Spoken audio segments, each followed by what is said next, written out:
Today we're going to be talking about designing well-structured and scalable models. So a lot of what I have to say will be from a PowerPoint presentation showing you pictures of model examples, not as much actually building a model live during the presentation like I usually do, but I will be covering what I feel is a lot of very important information for building GoldSim models. So I hope this is useful for you, and hopefully you can share these notes with your colleagues as well.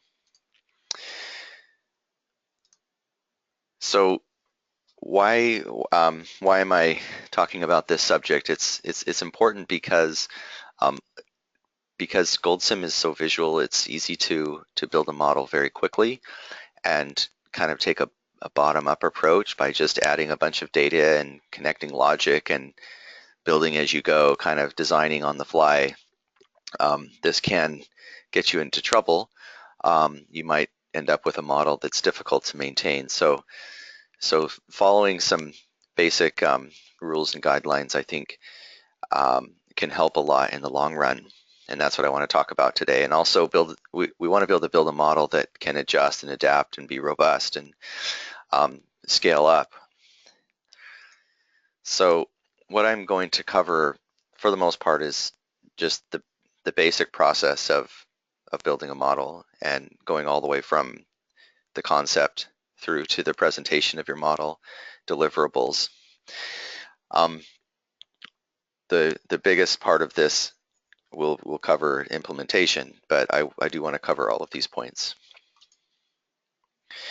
So there are a couple of types of models people build typically. The one on the left is a model that's used to answer a specific question, and the customer or the audience of this model may not ask for a copy of the model. Maybe what they want is a report written up that tells them what the answer is. But the answer is supported by the calculations done in a GoldSim model. This type of model typically is something that's used as support, right, for the final product and is not necessarily the final product. The one on the right is also done a lot, and this is where you have a tool that might answer ongoing questions, and perhaps you hand over the model to your client or to the audience, maybe in a form of a player, GoldSim player, or even GoldSim Pro itself, and give them the power to do analyses from within the model and answer their own questions on an ongoing basis. These two types of models are quite a bit different in functionality, and so you need to consider things possibly a little bit differently as you design the model, depending on the type that you're going to create. Now, there's maybe a third category that's not very common, and that is building a model that can solve different types of problems, like a calculator would. That requires that you build in a lot more flexibility and can be quite challenging to build. That's like, I guess, like building software, right? So you build a GoldSim model that can give the end user the ability to build their own models. We don't see that very often. So I would say these two categories are going to be where you're mostly at here with GoldSim. So when we start the design, it's really important that we look at model requirements. Or I guess just the requirements in general. What are the requirements? What do you need to have it do? This should happen before the design. It should be the basis. Well, it will become the basis of the amount of effort you'll put into this model. But it's important that it tells you what the model will do and also what it will not do. If you think this through before you start the design, then it'll help immensely in guiding the design. So some of the specific requirements that you might be thinking about would be what do we need to show to our audience? How will we report? How will we give them interface to the model? How does the, in what form is the data coming at us? What are the functional requirements of the model? How long does it need to simulate for? Do we need to consider the runtime? Do we need to try to minimize the runtime? Should it run faster? Or does that not matter too much? How are we going to end up delivering this in the end? And also, do we need to make it easy for others to build up later and continually maintain this model? So once we have that done, then we can begin to formulate the concept. And so we always need to go back to our requirements when we do this. How does our design that we're conceptualizing fulfill our requirements? You can start with perhaps schematic diagrams, just drawing them out with a pencil and paper. What's the flow here? What's the problem we're trying to solve, and how will we walk through to get a solution there? Always starting with the top-down approach, not worrying necessarily about the details of the data, the inputs, let's say, but more of how conceptually, how does this work? So if we go from the top looking down, you might start with what's the framework, what's the basic layout of how our model will work. And a lot of times GoldSim is interfaced with other tools. Sometimes it's not. Sometimes it's standalone, and that's fine. But sometimes you're interfacing with external files, database, spreadsheets, even external tools that GoldSim is linked to. So you need to consider how will we interface with these, and how will we maximize performance when we're doing so, and kind of just lay out that structure. So always trying to keep this top-down approach, we would want to start with just writing down, here's the problem I'm solving, and kind of just keep that at the upper level. In fact, even writing it in your root level of your model would be a good idea. I'm trying to optimize our profits. I'm trying to see how water quality can be improved, or what's the basic question that you're trying to answer, or multiple questions. And as you start to draw this out in a schematic, just be jotting down what are the problems or the logical statements that go with the components of our system, and keeping those in mind as you go would also be helpful. So a schematic is very useful, and this is an example of a schematic, and it doesn't have to be very complex, and it doesn't have to look super beautiful, but it could just be written down with, like I said, pencil, paper. But this is critical to building the model. I realize that when you assemble elements in GoldSim and connect them, you get kind of a schematic. But it's important that you always back up first and just have a basic visual idea of how the system works before building anything in GoldSim. So what this will do, though, is it will constantly be there and remind you of kind of how you need to set the model up as you're building it. It's also important to document the design and also the requirements that you put forth at the beginning. So include those requirements and build from that. What's my criteria? What am I assuming? Include your diagrams, and all of this stuff will become the basis of eventually the basis of your model documentation. I've seen models where people have written the documentation in the model, and I think that's great. It's very easy to port that back over to documentation in a written document as well. But it's nice to have it in the model, because if somebody is going to review the model, they would want to do it by actually looking at it, and having the documentation there would be definitely helpful. So let's talk about implementation now, actually building the model. I've been mentioning top-down approach, and this is definitely very useful to always keep in mind as you're building it. There's no reason to get bogged down into the specifics of, let's say, all of your time history or time series inputs, and whether or not you're missing data or how long the series is, any of that. It's too much detail and getting you away from the overall picture of what you're trying to do. Not that it's not important, but it's something that can wait.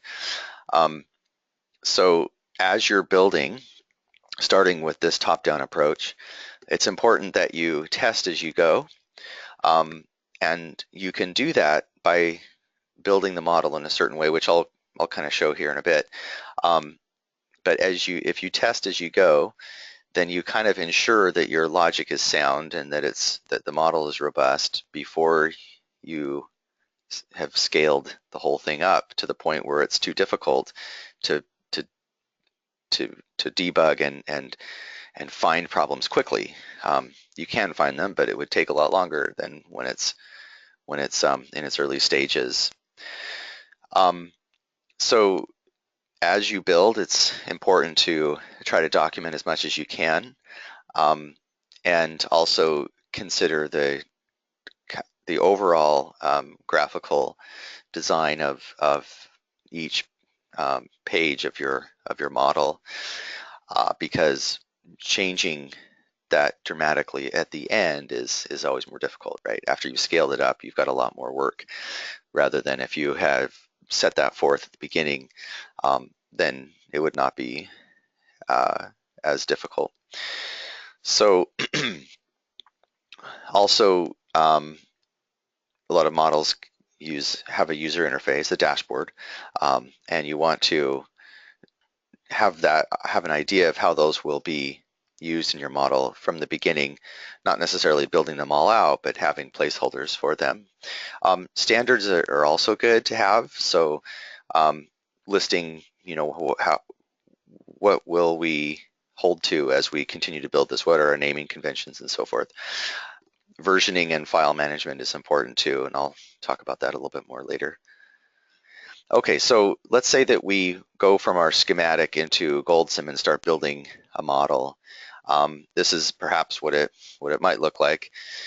This is something that's similar to what the schematic is, and I'm going to cancel out of here for a second and go to GoldSim, and let me just go back to this diagram and talk about this just a bit, because I'm going to build a similar model to this.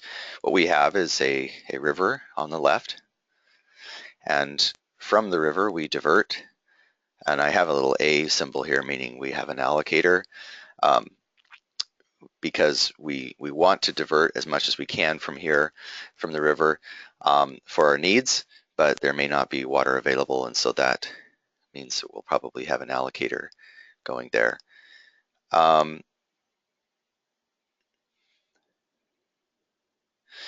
Okay, so somebody is saying that there's a bunch of noise, feedback coming from my microphone.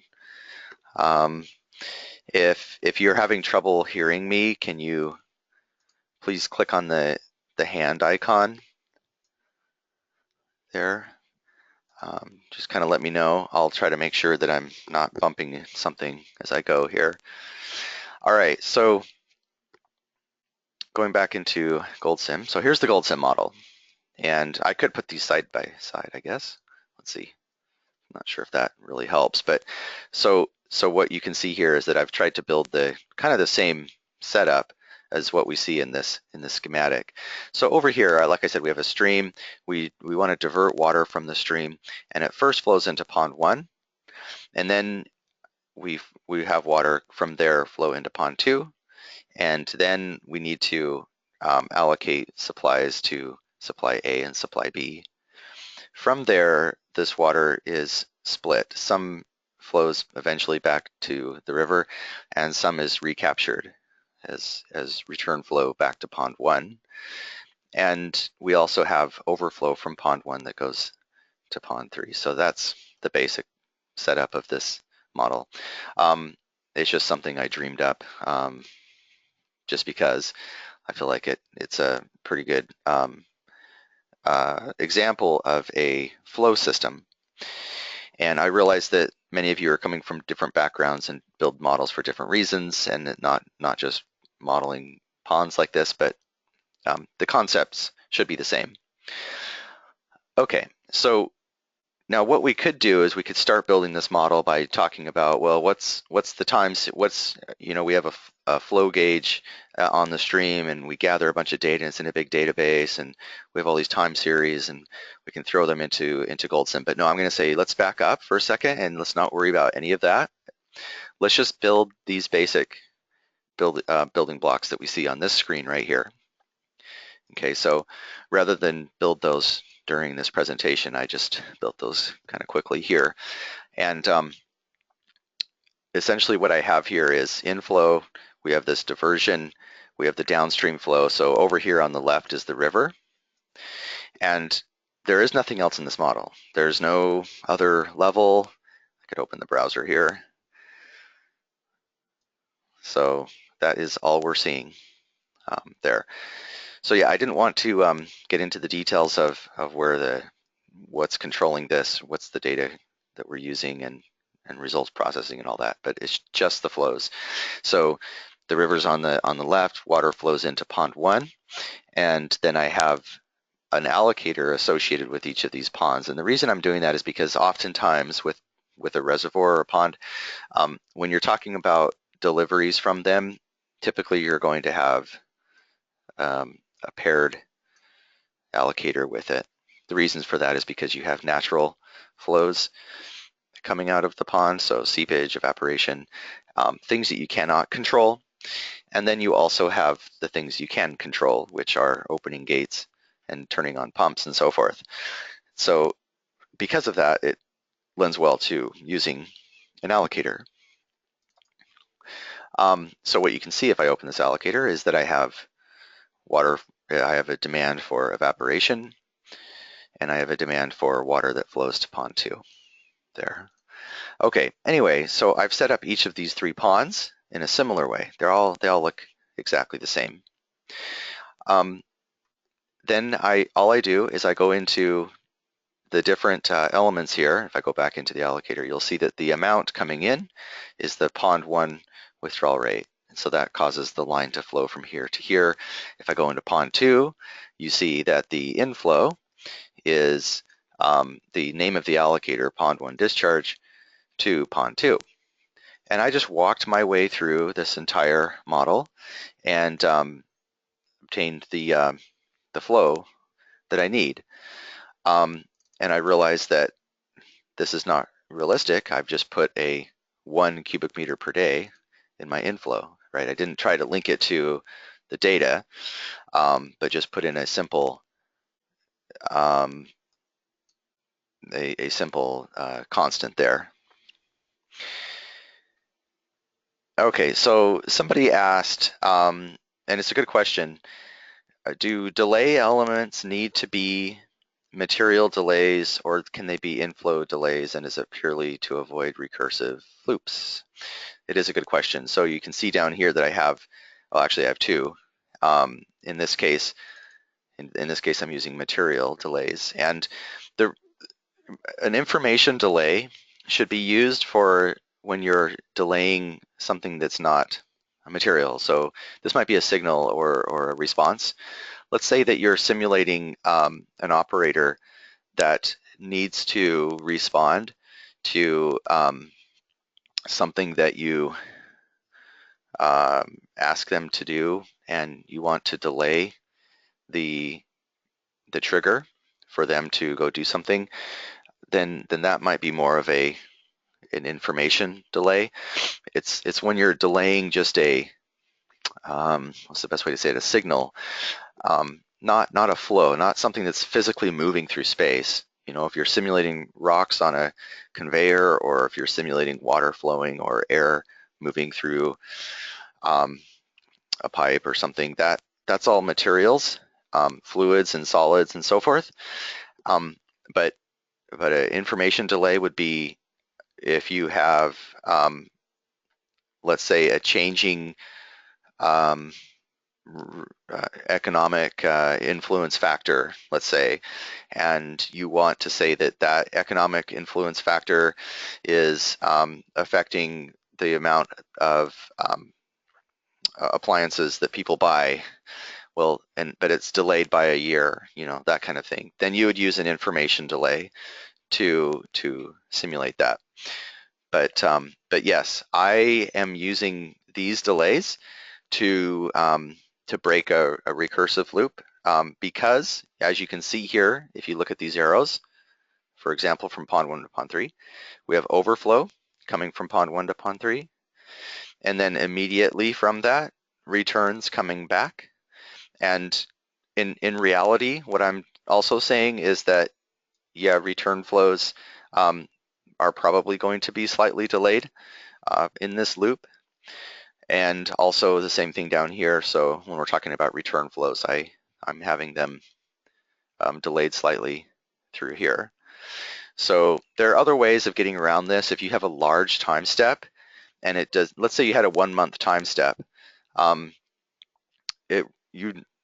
in reality, it would not take, in some cases, it wouldn't take a month for some return flow to come back in a pipe, let's say. It might if it was coming through the ground, but if it's just coming through a pipe and back, it would be almost instantaneous. So in those kind of cases, that you would build the model in a little bit different way. If you are, contact me and I can talk to you about it, but otherwise this would be a good way to do it. Okay, so all right, so I've set up the basic flow here, but I haven't, like I said, worried about any of the inputs. I was just earlier, I was talking about how I just put in a constant and said, well, let's just assume this. This is good enough for now. All I'm trying to do is just set up what's the flow that's going on here. Okay, back to the presentation. Oh, one more question. Okay. All right, so we have our basic model set up. Some other concepts I want to bring up here about when you're building the model. One is that you want to keep it dry, and this is, kind of a computer science lingo here, but it applies also to GoldSim quite a bit, and that is that you don't want to repeat yourself. So that's what dry means. Don't repeat yourself. Now I realize that because in GoldSim you're not really doing you're not doing programming like you would in Fortran or C or something, and you're not doing necessarily object-oriented programming like you would in those programming languages, but you can still approach a lot of that in a similar way.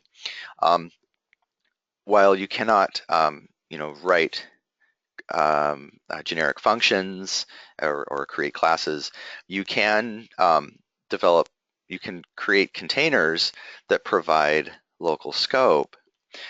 This is very important, and I see a lot of models come in, what we all do here, and people are not using localized containers, so I want to just really emphasize that. Please look at using localized containers, and I'll talk about when and how. But that's very important to provide local scope. That means that you don't have to continually repeat information about your elements if you use local scope. You can also use clone containers and use them in a way that kind of gives you a repeatable or reusable object that has repeated a logic within each of the containers, that if you ever make a change, then it can be cloned. The logic that you change in one clone can be replicated immediately, propagated to all of your other clones, or you can swap them out back and forth and it wouldn't affect the overall structure of your model. It's also important to maintain libraries. There's no reason to work really hard on developing an algorithm and then have to do it again a month later. So maintaining a library is important, and that's what we do as well. We have on our website a library with a lot of models that we constantly refer back to when we're helping customers. and working on models. Also, it's important to group your elements with common purpose. So you might have a container that contains all of your input data, and that's good, but sometimes you need to um, have access to or review data that's maybe has a more specialized purpose of, say, for example, scenario data. Group that together so that you can keep track of or kind of just have an overall feel for what data is affecting my scenarios, what's being controlled by dashboards, what data is connected to external sources. That's kind of a big one. Because you can link lots of different elements to external, let's say a spreadsheet, it's after a while it's easy to get those to lose those. Where are they all? And you might even get to a point where you no longer need to import or export from Excel, but you forget about the element and it's still connected, and then your runtime is slow and it doesn't need to be because you're importing or exporting when you didn't know you were. So it's important to put those kinds of elements all together and label them so that you know. Also having elements together that do maybe some logic flow, maybe you have a decision tree, or maybe you have a simulation of physical flows like I did in that pond model. You want to have those kind of elements possibly, together rather than separated. Also elements that you're post-processing from, elements that are connected to results, perhaps you want those together as well. One thing that's useful in building a model is that you want to assume that your time settings will change. I know it's easy to just think, well, it's never going to. This is what we set forth in stone, and we will never change it. It's always going to be a one-day time step, and it will always run for 5 years, let's say, something like that. But I would say rather than do that, build your model with the assumption that all of that could change. You could change it to 1 second time steps or 1 month time steps, and whatever you change it to, make it so it would be easy to handle that kind of a change. You may not be able to build it such that it can handle any of those automatically. You could maybe, but there might be a couple of inputs that you have to adjust if those changes are made. But make it very easy and clear to make those adjustments if that ever comes up. So let's talk about a little bit about this, how you can set up a model in a way that you make an assumption that the settings will change.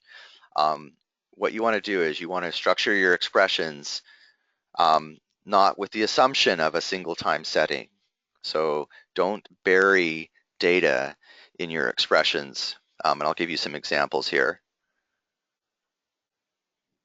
And somebody just asked if I could elaborate on this bullet too. So yeah, what I'm saying here is don't structure your expressions on a single time setting. So let's say you made the assumption that you have a 1-day time step. So don't in your model, don't in your expressions put divide by 1 day, if it's typing 1 day. And here's an example. Let's say you have some triggering logic in here where in this case it says pond 2 is less than 7 cubic meters. That's a trigger. It says when pond 2 becomes less than 7 meters, then this thing triggers. It fires a trigger in an event in the model. This is not a good way to do it because right now you've made the assumption that 7 is set in stone. But what if that changes later? What if you want to give your customer the ability to change that? It's always better to expose that in data, and so that you get more of something what you see on the right. Now, what I'm talking about is time. So you might have something that says on date April 1st at 3:30 p.m. Do this thing, do this trigger. Well, you wouldn't want that because what if you wanted to change it? Another one is I want to send all of the material from this stockpile to another place, and I'm going to do it by saying it's the amount divided by 1 month, because I'm using 1 month time steps, let's say. But if you changed it to 1 day, you might want to change what that is. And so if you have expressions that are based on on your time step, you want to expose those as data that's at the global level of your model so that it's easy to adjust that. Now, we do have run properties that I'll show you that also make that a bit easier. So let's cancel out of this for a second, go back to the model. Okay, so I'm opening up our browser window here, and right now what you see is just a list of all the main outputs. In the browser, you can right-click here and select Show Element Sub-Items, and what this does is it turns on all of the secondary outputs of these elements. It also shows you the local properties folder at the top, and that's really what I was getting at. If I click on this, it shows you all the GoldSim run properties. So, for example, if you were saying you wanted to have some expression in your model that's dependent on, let's see, the length of a day, rather than type in the expression 24 hours or 1 day, physically typing, one space day, you could come in here and you could create a global. In fact, let me just do that. I'm going to create a container here that's called Flow Network and put everything in it. And then I can come up here and I can say I want an input here that's called, let's say delta T for, it's the computation step. And you might need this sometimes for converting, volumes to flows or something like that. And it doesn't really matter what the display unit is as long as it's time related. And then I can come in here and I can reference one of these local properties. So let me open these up here. If you're running a calendar model, then you might want to be looking at some of these calendar time run properties. But note, all of these properties, no matter what kind of model you run, are available.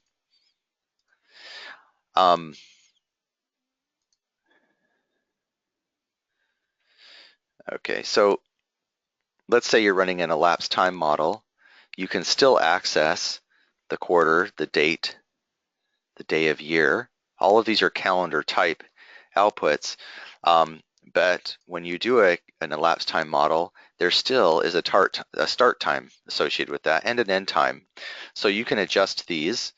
And so GoldSim still has an idea of what the calendar outputs are, even though you're running an elapsed time model. But note that elapsed time models do not, they don't, the length of a year that it will run is going to have 365.25 days, and it runs average years, average months. But if you want to actually run a calendar time model, then you'd want to switch this to calendar time. But anyway, that's for another discussion.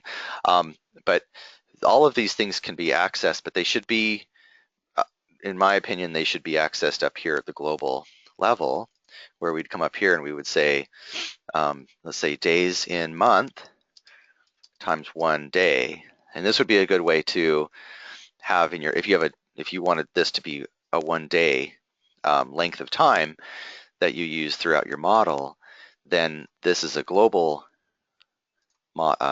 this is at the global level and accessed everywhere, so that if you ever need to make a change to this, it's just in one place and it's not all throughout the model.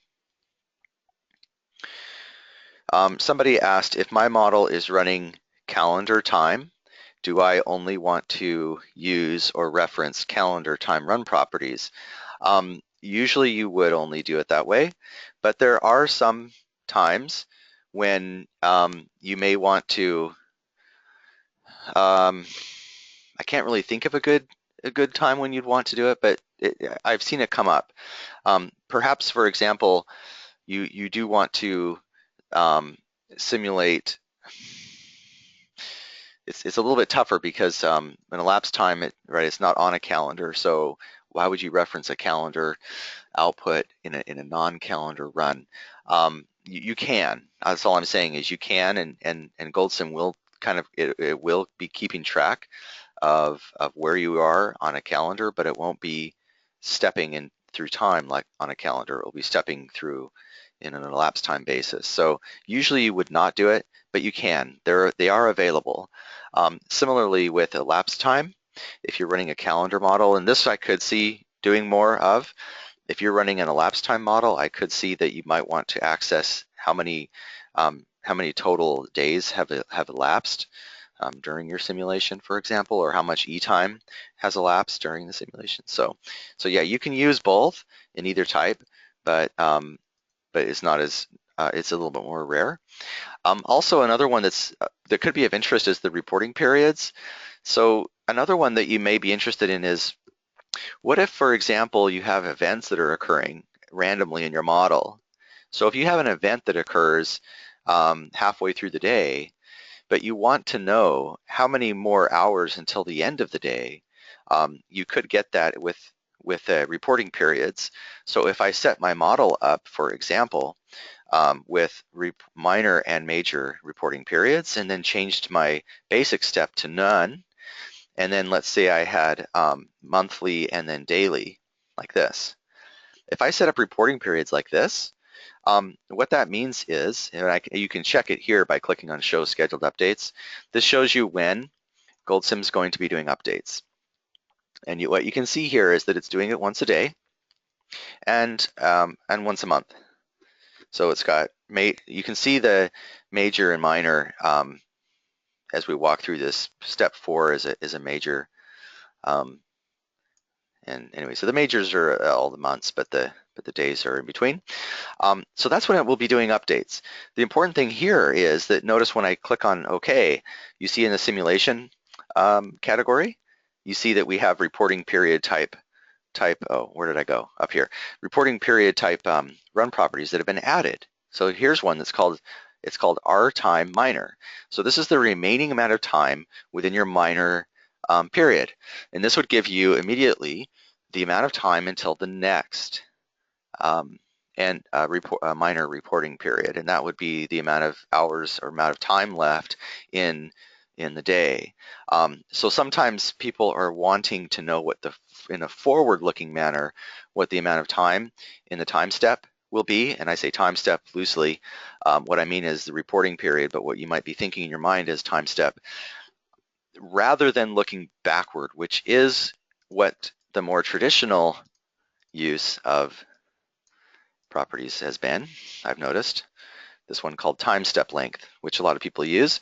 But just, I want you to keep in mind, it's very important that you understand this. Time step length, that is the amount of time since the last clock update. And if you had an event occur 2 seconds ago, then this value would become 2 seconds. Okay, I'm getting off the path of the topic at hand, but that's just very important there. Somebody asked, can you put a conditional on another month? Let me get to that a little bit later. I don't want to get too far into time settings at the moment. So let me continue on with my discussion here for a bit. Okay. In GoldSim, you can create what are kind of like generic objects or objects in an object-oriented programming language. Not exactly, but you can approach that kind of concept. So what you can do, first of all, you can localize your containers. That's very helpful because it gives you local scope, and it also allows you to expose outputs on the container, which kind of make it like an object. Plus, in GoldSim, when you're referencing outputs within a localized container, that enables you to treat it like it's its own object. And let me show you what I mean by that. This is actually really useful, and I hope you'll start using this if you're not currently. So let me open up another model. I need to go find this. Let's see. And this was in. Let's see, was it in this one? Yeah, this one. So here's the exact same model as before, but instead of individual elements that represent the ponds with their allocators, I have localized containers that represent the pond itself. And inside of the localized container is all the information about the pond. And because I localize these containers, now they have exposed outputs that make them almost like it's their own object. But what's interesting about this is I don't have to repeat the word pond every time I'm talking about something going on with that that pond. So let me go back and open up the other model, this one. Notice how in every case I have to say pond 1 discharge, pond 3 discharge, pond 2 discharge, and so forth. Everything that's related, or pond 1 overflow, and so forth. Everything that's related to that pond, I have to say pond over and over again so that I know which one I'm talking about, right? But in this case here, with a localized container, now the name of the container takes care of that for me. So instead of saying pond 1, in fact, this I could just say volume. This is where we're calculating the volume. And in the allocator, I could just say this is the discharge, the total discharge that we're allocating from the pond. Same with the pond overflow. I don't need to say pond overflow because this is a pond that I'm talking about. This container is a pond. So now when I come out here, I can look at the exposed outputs on this container. Exposed outputs are those are outputs that are accessed from outside or that you can make accessible. You can see the list of them by just double clicking on the container like this. Go to the properties and you can see that there's a tab here called exposed outputs because we localized the container. Note that these aren't necessarily all used. What's important to note though is that they are available. And so if I come over here and I want to say, oh, I want to access the overflow from that pond. Okay, I know what the units need to be, so I'm going to put those in. But now all I need to do is just start typing the name of the pond. There's pond 1 on the list. I hit tab, and then that auto completes. The next thing I can do is hit dot, and then now what this does is it shows me all of the exposed outputs on that container. And so I just want the overflow. I hit tab again, and it auto completes. So now I have pond 1 overflow, which is the same thing as in my other model, going back here, as this thing. So as you can see, there are trade-offs, and you know I'm not actually advocating doing it either way, doing it one way or the other. What I'm saying here is that it in the end, in your particular application, it probably matters which way you want to go, and you should think about that up front. But I would say, experiment with both of these. It's always easier to start out at this level where you're talking about just the elements. In fact, this is a model library model on our website, and this is how I ended up with this model. I was building it this way, where I left the elements exposed this way so that you could see the flow. You could see exactly what's happening between all the elements. In a simple model, this works.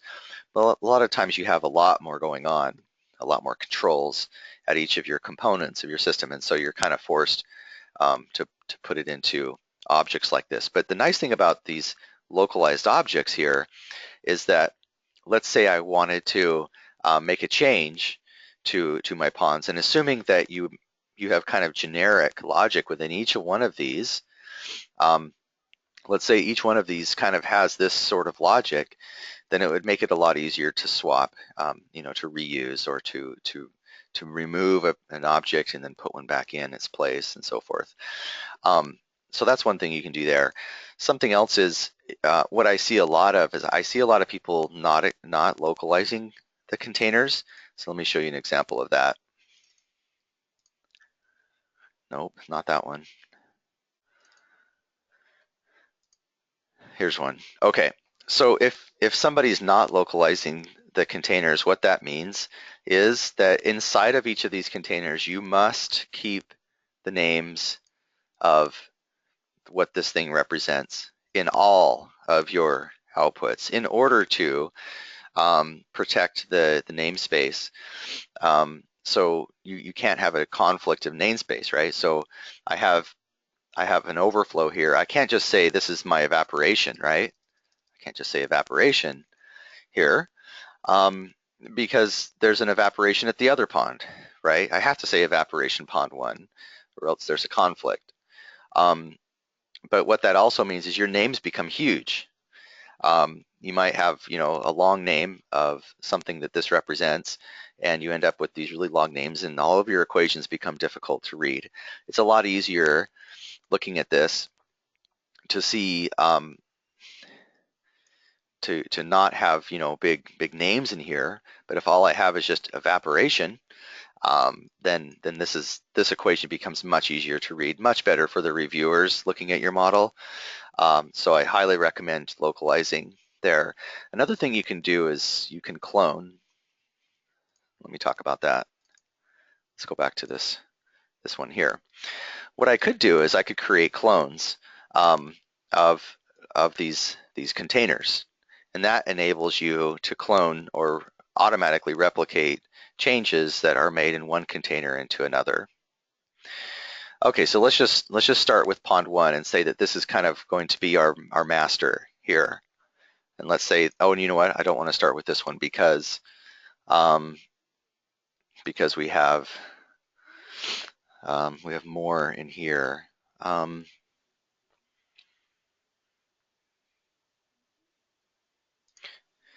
Yeah, that's okay. All right, I'll start with pond 1. So we have pond discharge. I'm just going to say discharge there. Diversion, evaporation, overflow, and then volume. Okay, but as you can see, if you look at all of the ports on the elements in this container, the ports are these red arrows. It's showing you some information. Some ports have outlines around them, some do not. The ones that have outlines indicate that there's an influence coming from outside going in on the left. The ports on the left show the input. The port on the right shows the output, therefore outline around the output side shows you that there's influence coming from outside. Okay, so what we can do here is we can say, well, I want to interface the inputs here, and the interface would then say, okay, well, first we'd look at this one and we'd say, well, there are these two things that come in, and that's the interface here. Okay, I'm going to use data here to well, no, I wouldn't use data here because data is coming from outside, but I'd use an expression here to represent that input. Let me find a better input. Initial volume, that's a good one. So let's say I want my initial volume to be here. Cubic meters, initial volume. And I'll call this initial volume.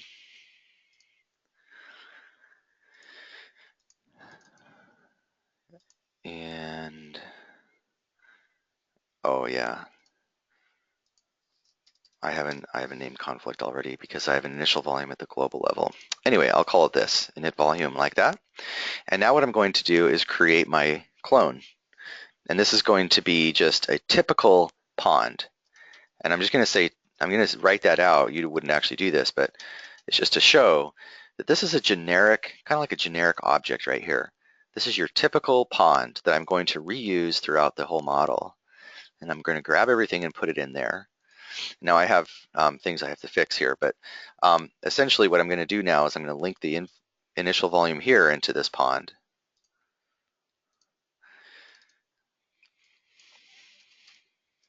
Okay, so now that's linked, init volume.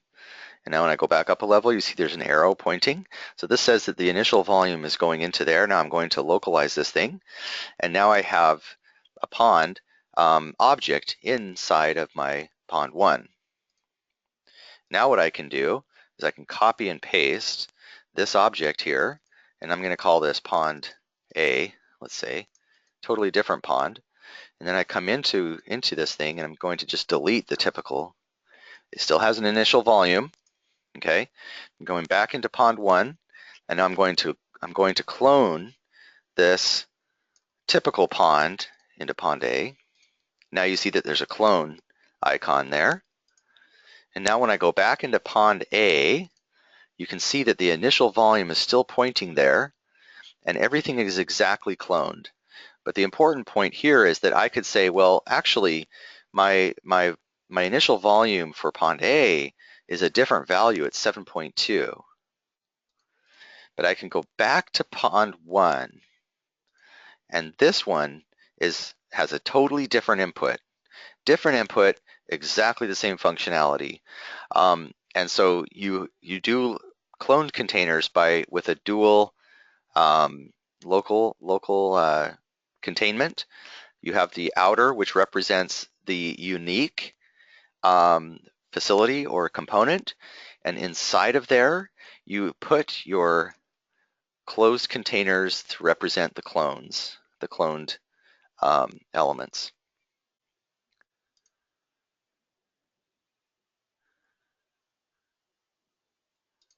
Okay, so going back here, it's always good to try to standardize. So one thing you could do is kind of write like a standardized design document for all of the people that will be building models in your organization. You could start by saying we want to use these naming conventions. We don't want to, we want to use underscores in this case and capital letters in this case and so forth.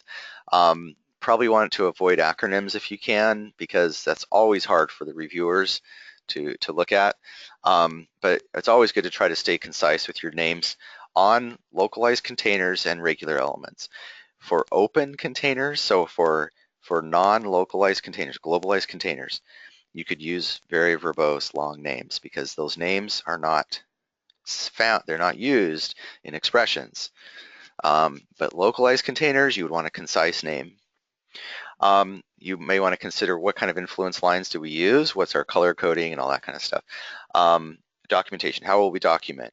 That what we do when we build models in our library, we say that we always put a text description at the top of our model, and there's always a header above it at 12 size font, underlined, bold.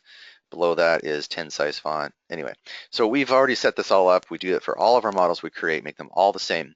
So it's important to try to do that.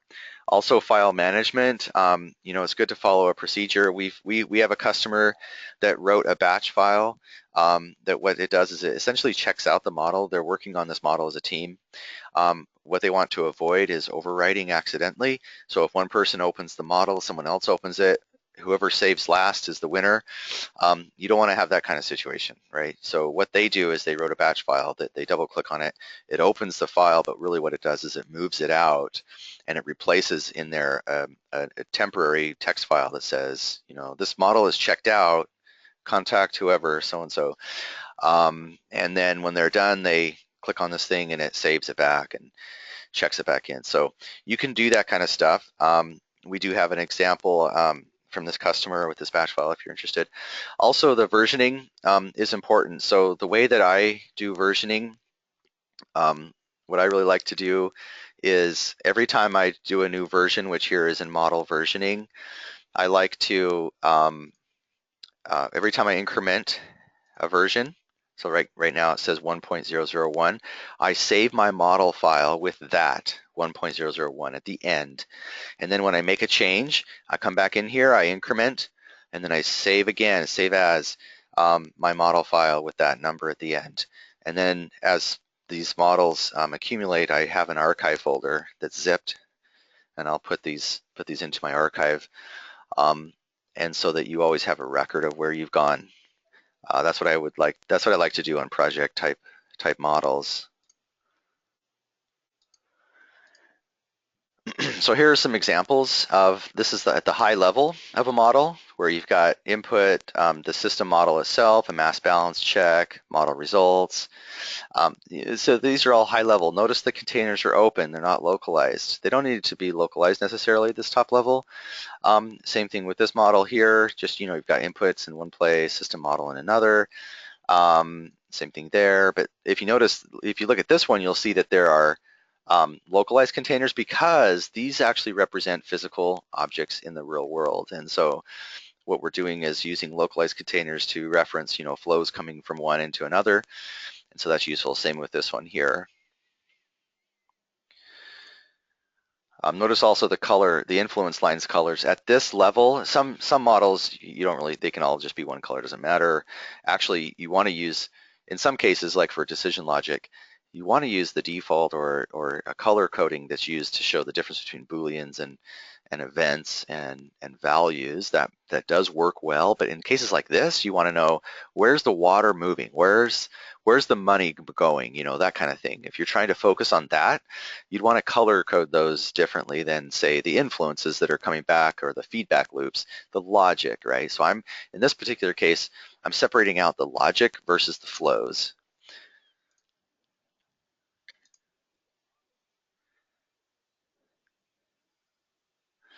Um, okay, so some more examples here. This one doesn't use containers, but it's showing, this is for a watershed model.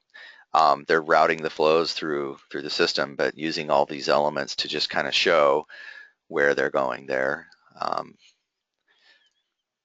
There's another one. So, okay, so in model documentation, we need to focus on the needs of the audience, who's going to be reviewing this thing. And you have in GoldSim, you've got text objects, you've got graphical objects, hyperlinks. You can use all of those things.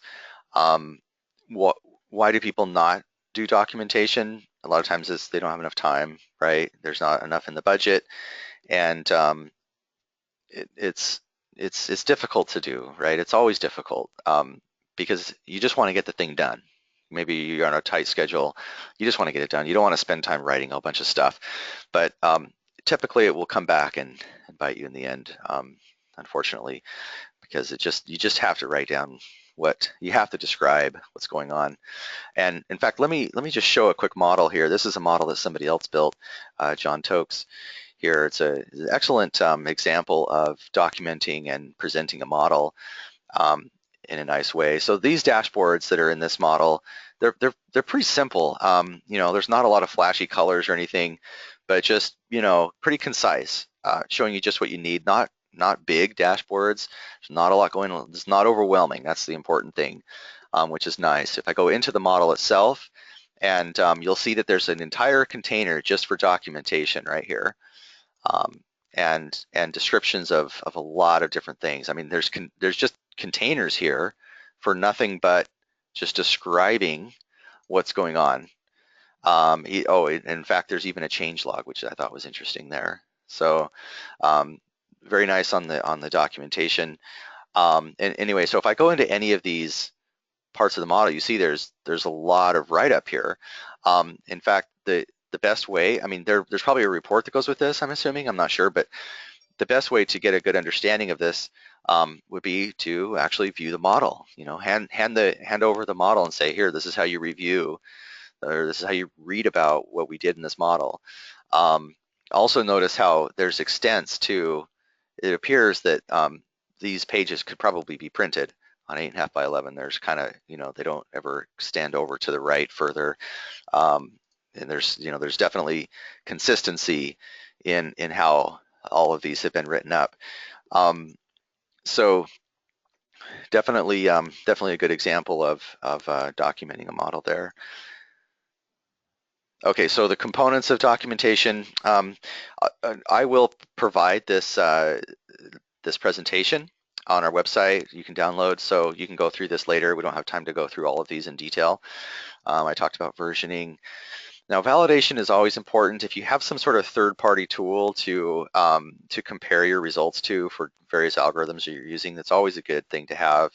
And then provide the output as, say, a time series or inputs into your model, so that when you run your model, you can see how they compare quite easily.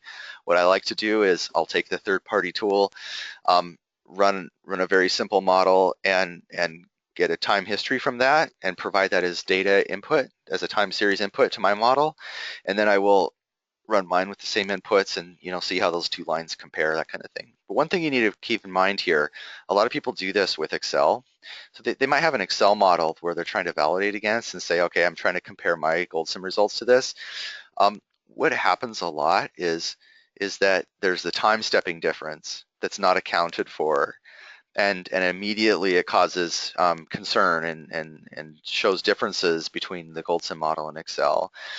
We have an article on our website describing how to compare Excel outputs and GoldSim outputs that I would highly recommend. If you're interested, contact me and I'll I'll forward that to you.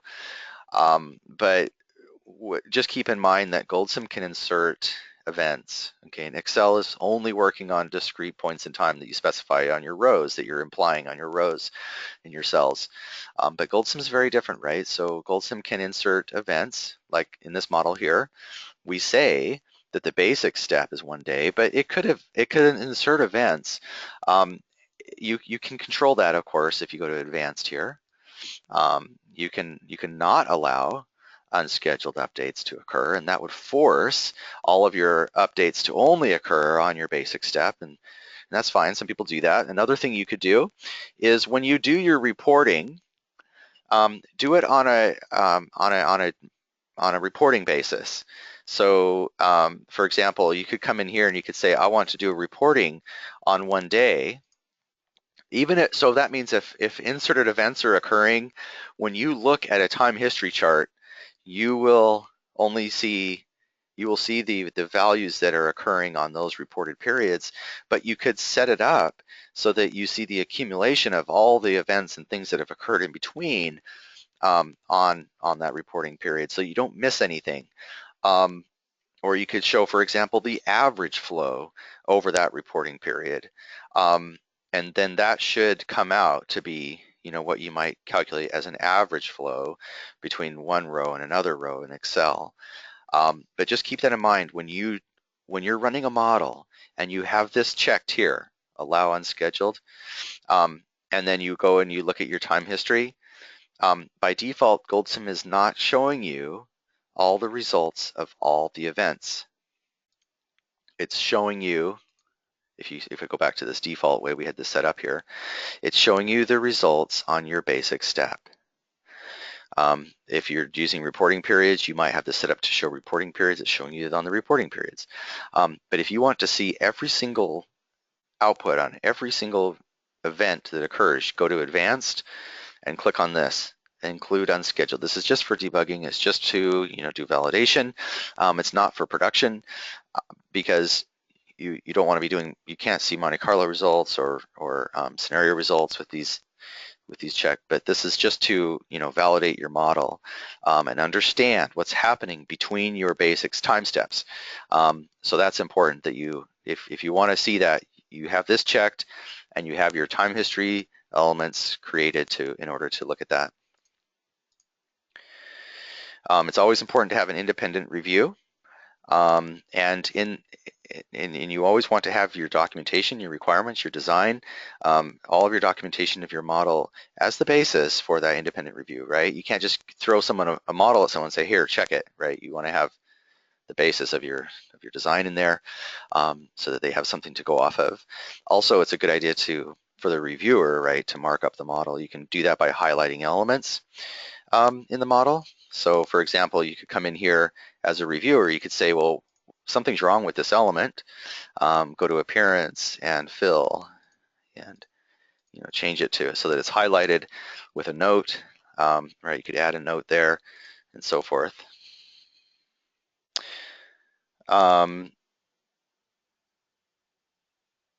Okay, so somebody asked, are those hyperlinks that go to the next page of the documentation when you click on what appears to be a GoldSim object?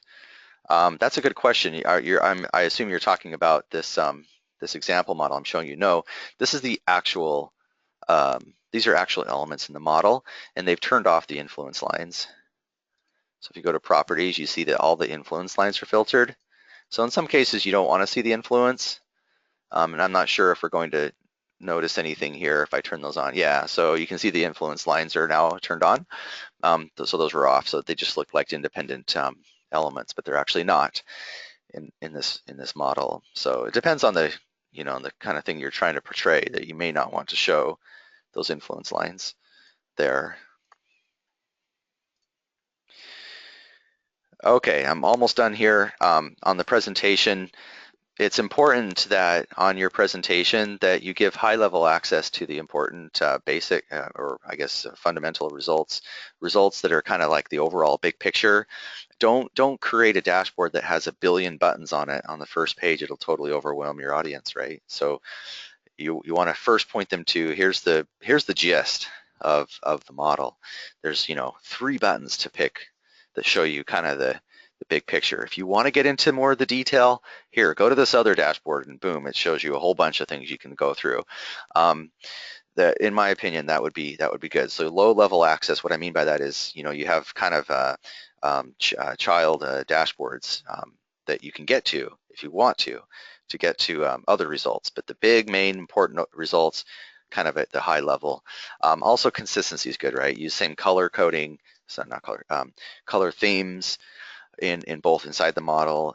Use the logos of the customers and so forth. Rather than use bright colors, it's probably better to use muted colors. Dashboards, it's good to use light colors because they go well with the windows, the most